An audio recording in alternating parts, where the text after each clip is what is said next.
Hello students, welcome to Biology World. I'm Priyanka Shoran. In the previous video, we have studied about the protein factory of the cell, that is about ribosomes. And today we'll discuss brain of the cell. Brain of the cell? Yes, that is nucleus. तो जो nucleus जो है उसे हम क्या कहते हैं? Brain of the cell. Because cell की जितनी भी एक्टिविटीज़ हैं सारी की सारी न्यूक्लियस के अंदर से ही कंट्रोल होती हैं. ठीक है, न्यूक्लियस क्या है? एक ऐसा स्ट्रक्चर है जो सेल की एक्टिविटीज़ को कंट्रोल करता है. ठीक है, सेल की एक्टिविटीज़ को कंट्रोल कर रहा है, इसीलिए हम इसे बोल रहे हैं ब्रेन ऑफ द सेल. क्या बोल रहे हैं? Brain of the cell. Nucleus को सबसे पहले, ये जो न्यूक्लियस है इसको सबसे पहले ऑब्जर्व किया था एवी ल्यूवेनहुक ने, एंटोन वॉन ल्यूवेनहुक. बट इसका जो स्ट्रक्चर जो है, इसके स्ट्रक्चर को बताया था रॉबर्ट ब्राउन ने. किसमें?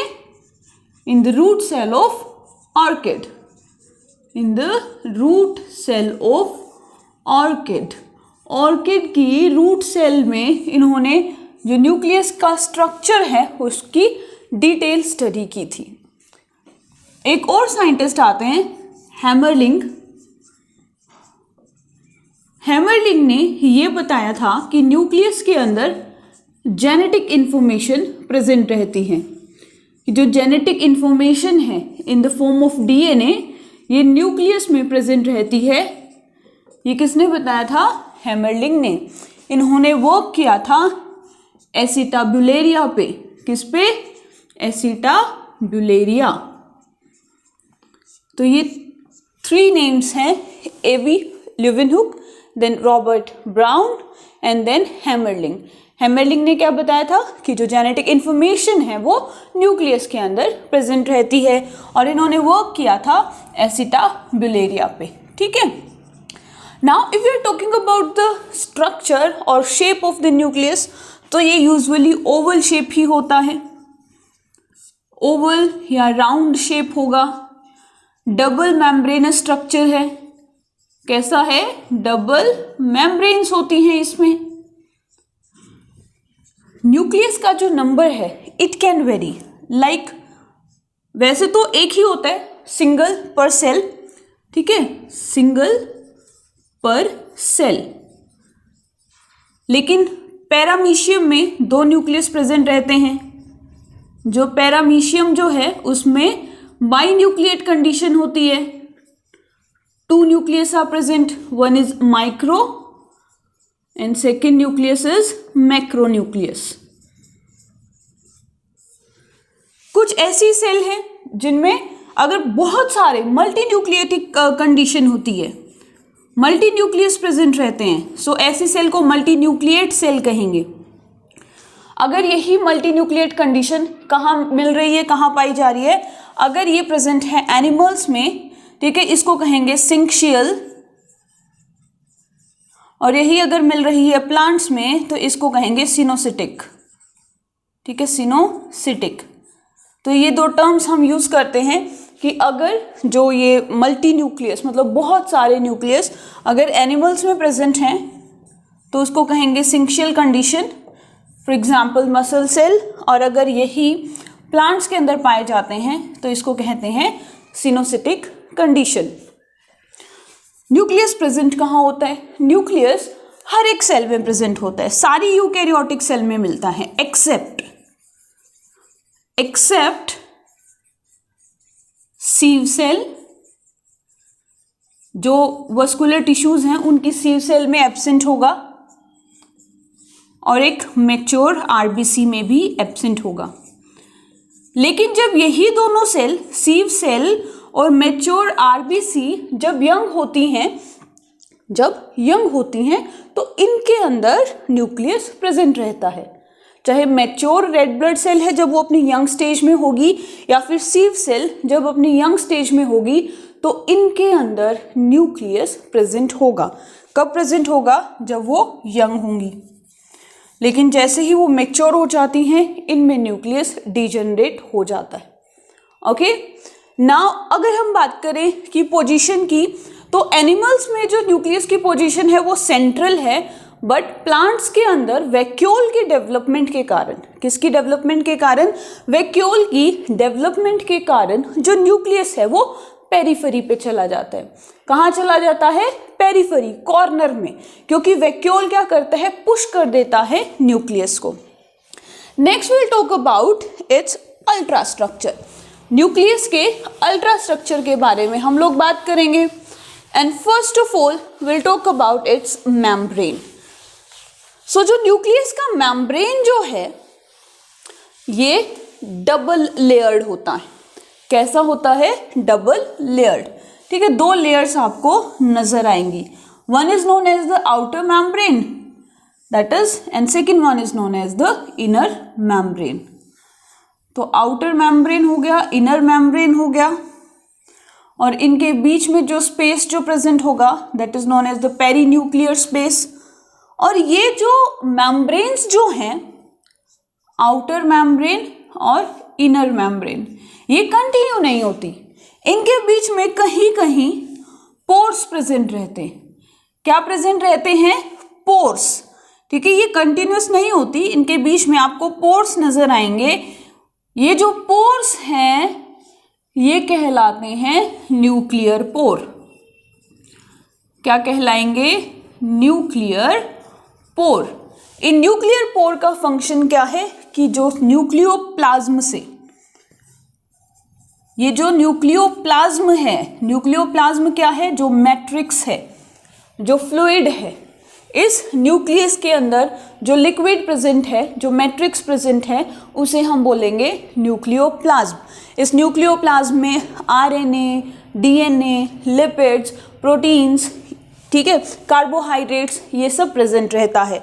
तो यहाँ पर जो मॉलिक्यूल्स हैं, जो सब्सटेंस की जो मूवमेंट हो रही है वो इन न्यूक्लियर पोर के थ्रू हो रही है। ये सिंपल भी होते हैं न्यूक्लियर पोर और कॉम्प्लेक्स भी होते हैं।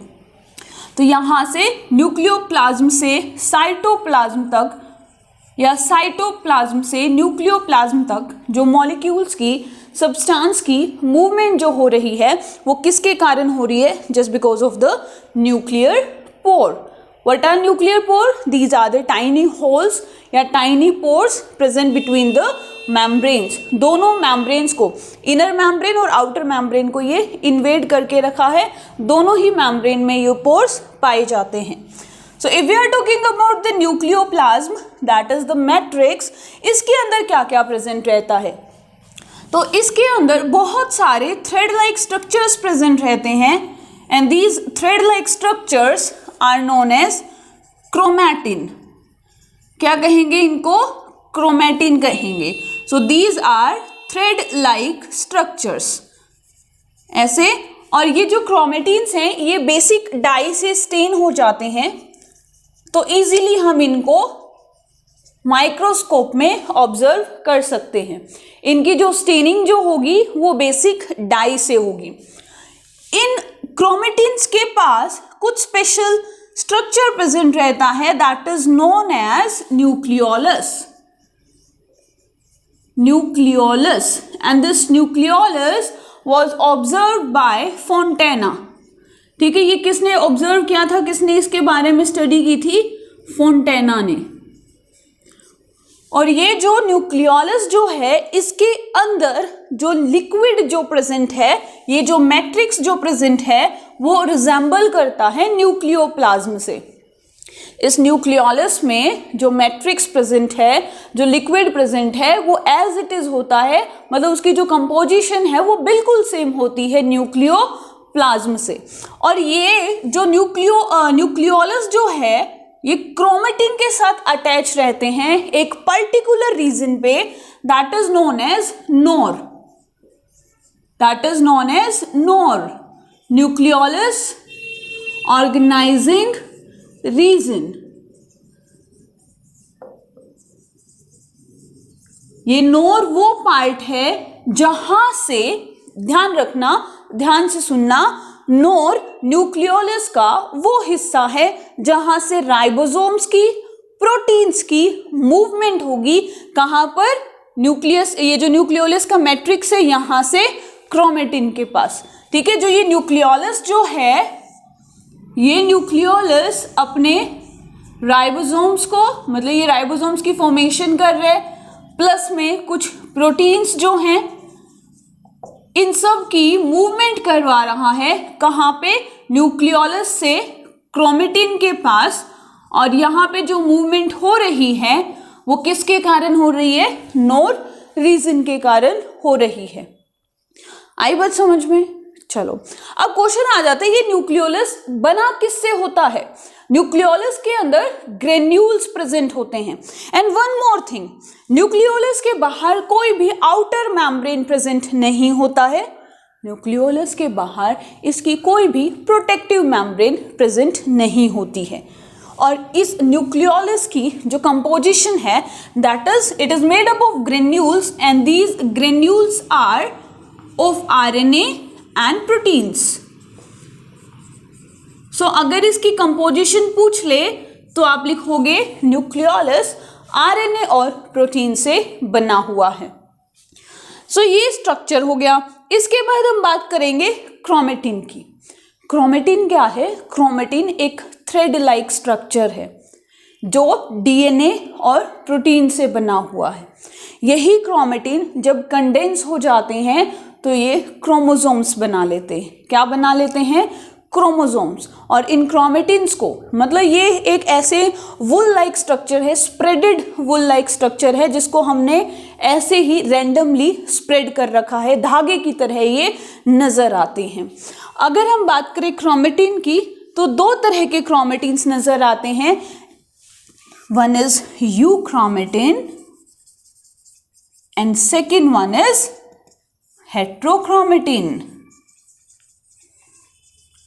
ये जो क्रोमेटिन जो है यही जेनेटिक इंफॉर्मेशन को कैरी किए हुए है, इसीलिए हम कहते हैं that who is known as the vehicle of genetic material या व्हीकल ऑफ हेरिडिटी इंफॉर्मेशन। तो न्यूक्लियस को कहा जाता है। क्यों कहा जाता है? क्योंकि इसके अंदर जो क्रोमेटिन्स हैं, जो क्रोमोसोम्स जो हैं, वो जेनेटिक इंफॉर्मेशन को कैरी किए हुए हैं। सो क्रोमेटिन दो तरह के होते हैं, one is euchromatin and second one is heterochromatin. समझ में आया ना? क्रोमेटिन क्या होता है? Thread like structure. किससे बना हुआ है? डीएनए और प्रोटीन से। So now if you are talking about the euchromatin, then they are loosely packed, they are loosely packed, while जो हेट्रोक्रोमेटिन जो है दे आर डेंसली पैक्ड। कैसे होते हैं ये? डेंसली पैक्ड होते हैं। यूक्रोमेटिन्स की अगर मैं स्टेनिंग की बात करूं तो ये लाइटली स्टेन्ड होते हैं, these are lightly stained, while जो हेट्रोक्रोमेटिन जो है वो डार्क स्टेनिंग शो करते हैं। Next and the last important function या इंपॉर्टेंट जो डिफरेंस है यूक्रोमेटिन और हेट्रोक्रोमेटिन में, कि यूक्रोमेटिन ट्रांसक्रिप्शनली एक्टिव होता है। ट्रांसक्रिप्शनली एक्टिव का मतलब डीएनए से एमआरएनए की फॉर्मेशन करता है, वाइल जो हेट्रोक्रोमेटिन है वो ट्रांसक्रिप्शनली इनएक्टिव होता है। ट्रांसक्रिप्शनली इनएक्टिव होगा।